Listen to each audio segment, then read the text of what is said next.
Jureu o prometeu, per vostra consciència i honor, complir fidelment les obligacions del càrrec de regidor amb lleialtat al rei, guardar i fer guardar la Constitució com a norma fonamental de l'Estat?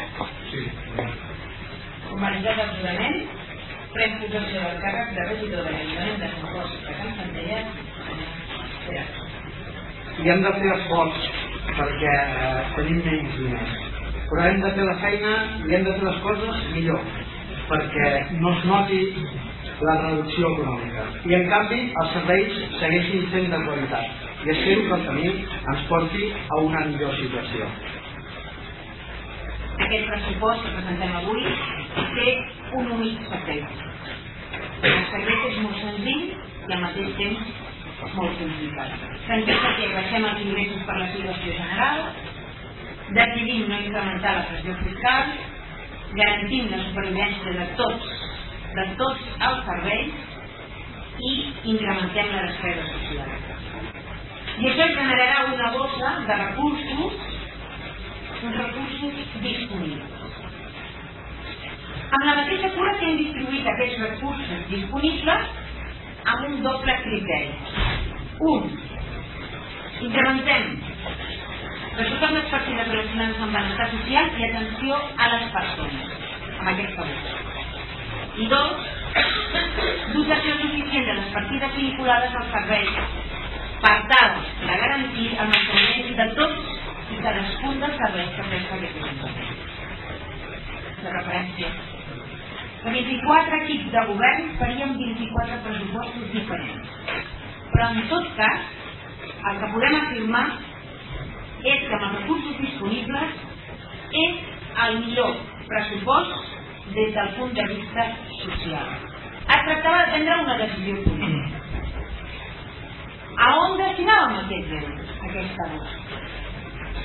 Cadascú pot tenir la seva opinió. Però aquest equip de govern, i en particular aquesta alcaldia, ho tenim molt i molt clar. Avançat.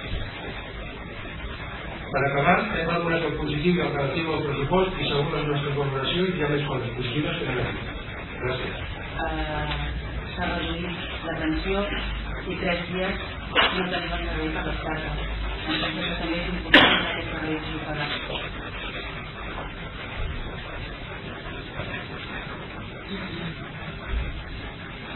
Bé, com també hem davant qui governa els seus pressupostos, vostès marquen aquesta possibilitat. És difícil que des de l'oposició ja estiguem d'acord i més quan no s'han pogut debatre i no s'han pogut tocar números i fer les coses objectes. Val a dir d'entrada que certament fer un pressupost municipal amb les condicions de seguretat actual no és fàcil i això ho puc dir-ho després de el tema perfectament. Per tant, fer aportacions d'esmenes sense el ple coneixement de tota l'entramat que comporta un pressupost certament és molt difícil. I sobretot és la necessitat per aquesta feina que té la seguretat de l'Estat.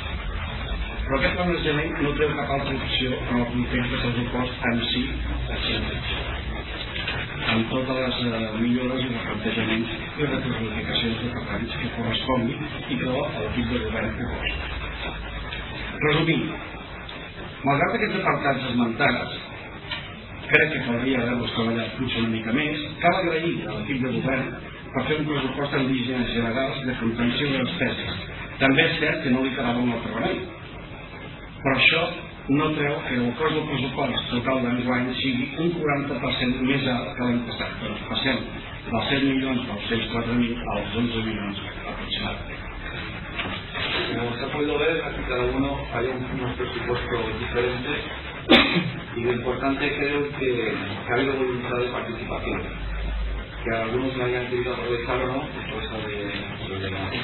Entonces creo que ese es el camino a seguir, pero en todas las materias. I, bueno, menys ingressos, congelació d'impostos, manteniment dels serveis, prioritats a benestar social. Els puc donar uns exemples. Per exemple, serveis socials puja de 12 a 14.000 euros. Activitat de la Casa Bastinos s'obre una partida nova de 30.900 euros. Assistències a les persones dependents, que és el CAS, puja de 111.000 a 140.000 euros. Serveis d'ensenyament de 164.000 euros a 175.000 euros.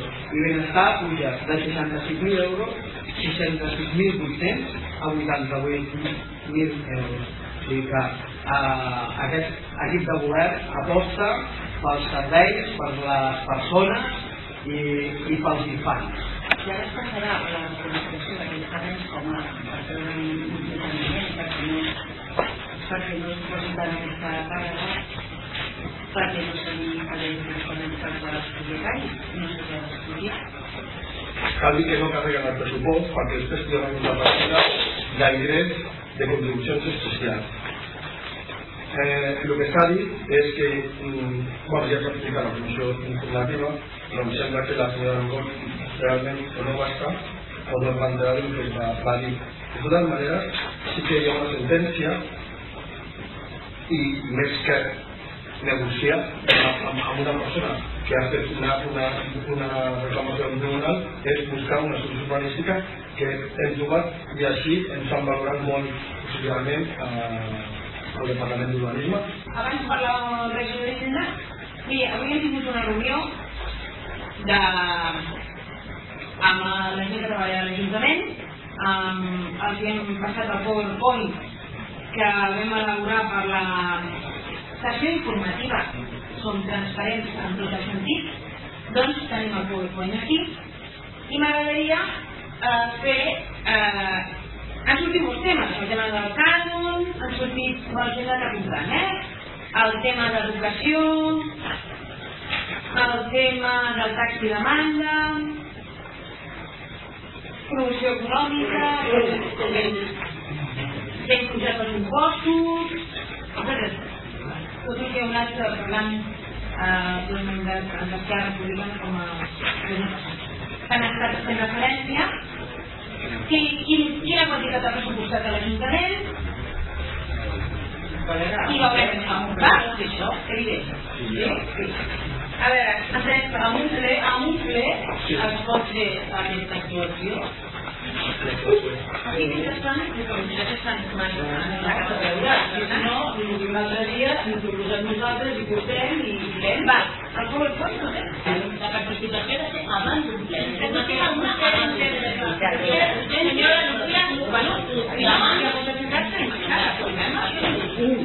Perquè per problema, vostè no és senyora Lucía, si vostè creu que una declaració no té informació, ja no un PowerPoint, un ple municipal. És molt fàcil pensar que el PowerPoint insulta. Jo he demanat permís per aixecar-me i la senyora alcaldessa m'ha dit que si puc marxar. Doncs jo m'he aixecat i marxo, perquè això és en aquest punt que paga l'Ajuntament. Com es fixa aquest cànon? És la diferència entre totes les despeses de l'empresa repartides en el total d'anys de la concessió, de tot això que té, i l'import de venda de llum de l'oci. Aquesta diferència és el famós cànon de l'oci. L'obligació del govern és fer un pressupost realista i així que es pugui executar, que no generi falses expectatives i alhora que asseguri els serveis bàsics pels nostres clients. Per tant, estem convençuts i cert que el poble també, que aquest és el millor pressupost possible per haver a votació. Senyor García, sisplau. Sí.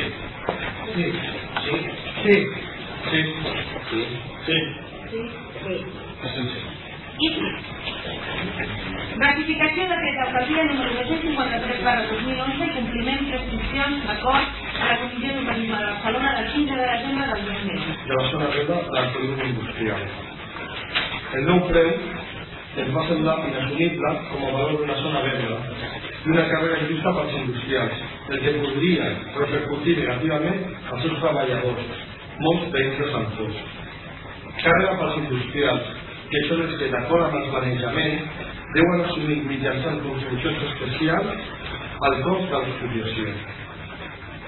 Analitzat el problema, consultat especialistes i després d'haver fet gestions amb el conseller de Territori Els responsables de la Direcció General d'Urbanisme i els tècnics de la Comissió d'Urbanisme es va arribar a la conclusió de que l'única sortida possible era modificar els usos d'una part d'aquesta zona verda perquè el seu possible aprofitament generés un benefici i es pugui revertir a favor dels contribuents. En aquest cas és un tema molt clar i es va explicar a la comissió informativa i alguna cosa més?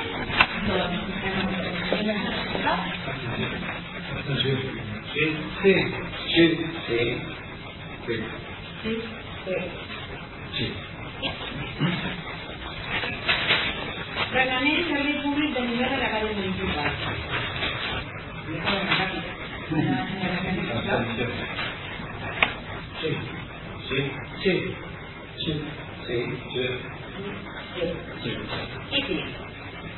Escolar municipal.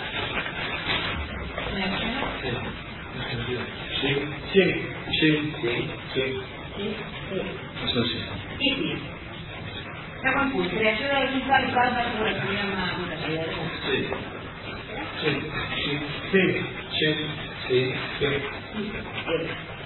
no t'hi dic molt, no?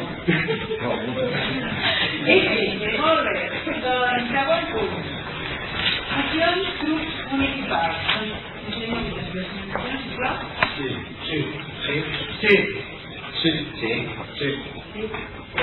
Sí.